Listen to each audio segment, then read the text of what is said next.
My name is Cassie. I am 23 years old. I graduated as a qualified nurse this year and was given my first position as a home nurse. My patient was an English gentleman in his early 80s who suffered from Alzheimer's. In the first meeting, the patient was given his record, and from it I could see that he was a convert to the religion of Islam, therefore he was a Muslim. I knew from this that I would need to take into account some modes of treatment that may go against his faith, and therefore try to adapt my care to meet his needs. I bought in some halal meat to cook for him and ensured that there was no pork or alcohol in the premises, as I did some research which showed me that these were forbidden in Islam. My patient was in a very advanced stage of his condition, so many of my colleagues could not understand why I was going through so much effort for him. But I understood that a person who commits to a faith deserves that commitment to be respected, even if they are not in a position to understand. Anyway, after a few weeks with my patient, I began to notice some patterns of movement. At first, I thought it was some copied motions he'd seen someone doing, but I saw him repeat the movement at particular times: morning, afternoon, evening. The movements were to raise his hands, bow, and then put his head to the ground. I could not understand it. He was also repeating sentences in another language.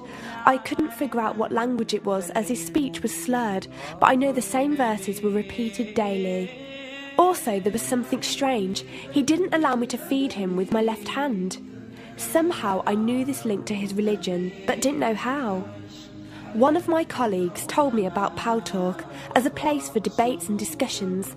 As I did not know any Muslims except for my patient, I thought it would be good to speak to someone live and ask questions. I went on the Islam section and entered the room True Message. Here I asked questions regarding the repeated movements and was told that these were the actions of prayer. I did not really believe it until someone posted a link on the Islamic prayer on YouTube. I was shocked. A man who has lost all memory of his children, of his occupation, and could barely eat and drink, was able to remember not only actions of prayer, but verses that were in another language. This was nothing short of incredible, and I knew that this man was devout in his faith, which made me want to learn more in order to care for him the best I could. I came into the Paltalk room as often as I could, and was given a link to read the translation of the Quran and listen to it. The chapter of the bee gave me chills, and I repeated it several times a day. I saved a recording of the Quran on my iPod and gave it to my patient to listen to. He was smiling and crying, and in reading the translation I could see why. I applied what I gained from Paltalk to care for my patient, but gradually found myself coming to the room to find answers for myself. I never really took the time to look at my life. I never knew my father. My mother died when I was 3. Me and my brother were raised by our grandparents who died 4 years ago, so now it's just the two of us. But despite all this loss, I always thought I was happy, content. It was only after spending time with my patient that I felt like I was missing something. I was missing that sense of peace and tranquility my patient, even through suffering, felt. I wanted that sense of belonging and a part of something that he felt, even with no one around him. I was given a list of mosques in my area by a lady on Paltalk and went down to visit one. I watched the prayer and could not hold back my tears.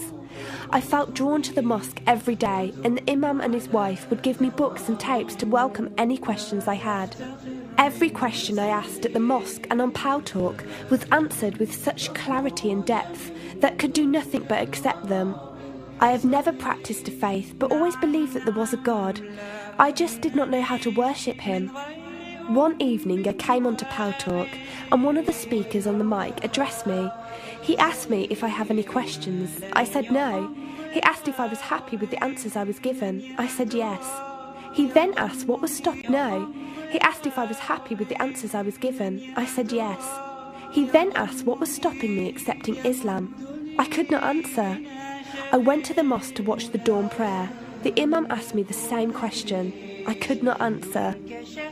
I then went to tend to my patient. I was feeding him, and as I looked into his eyes, I just realised he was brought to me for a reason, and the only thing stopping me from accepting was fear. Not fear in the sense of something bad, but fear of accepting something good and thinking that I was not worthy like this man. That afternoon I went to the mosque and asked the imam if I could say my declaration of faith, the Shahada. There is no God except Allah. Muhammad is Allah's messenger. He helped me through it and guided me through what I needed to do next. I cannot explain the feeling I felt when I said it. It was like someone woke me up from sleep and sees everything more clearly. The feeling was overwhelming joy, clarity, and most of all, peace. The first person I told was not my brother, but my patient. I went to him, and before I even opened my mouth, he cried and smiled at me.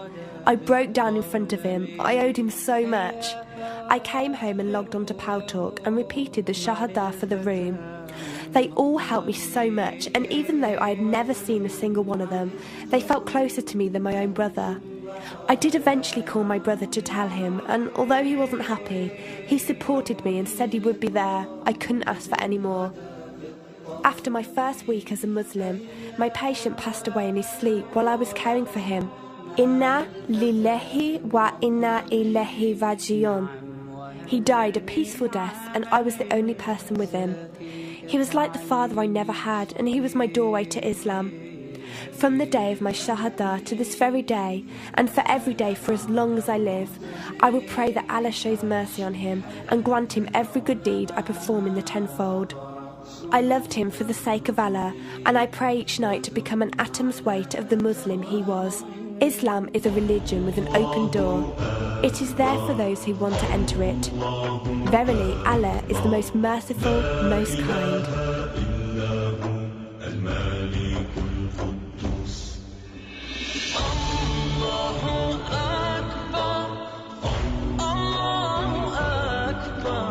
يا رحمن ارحم ضعفنا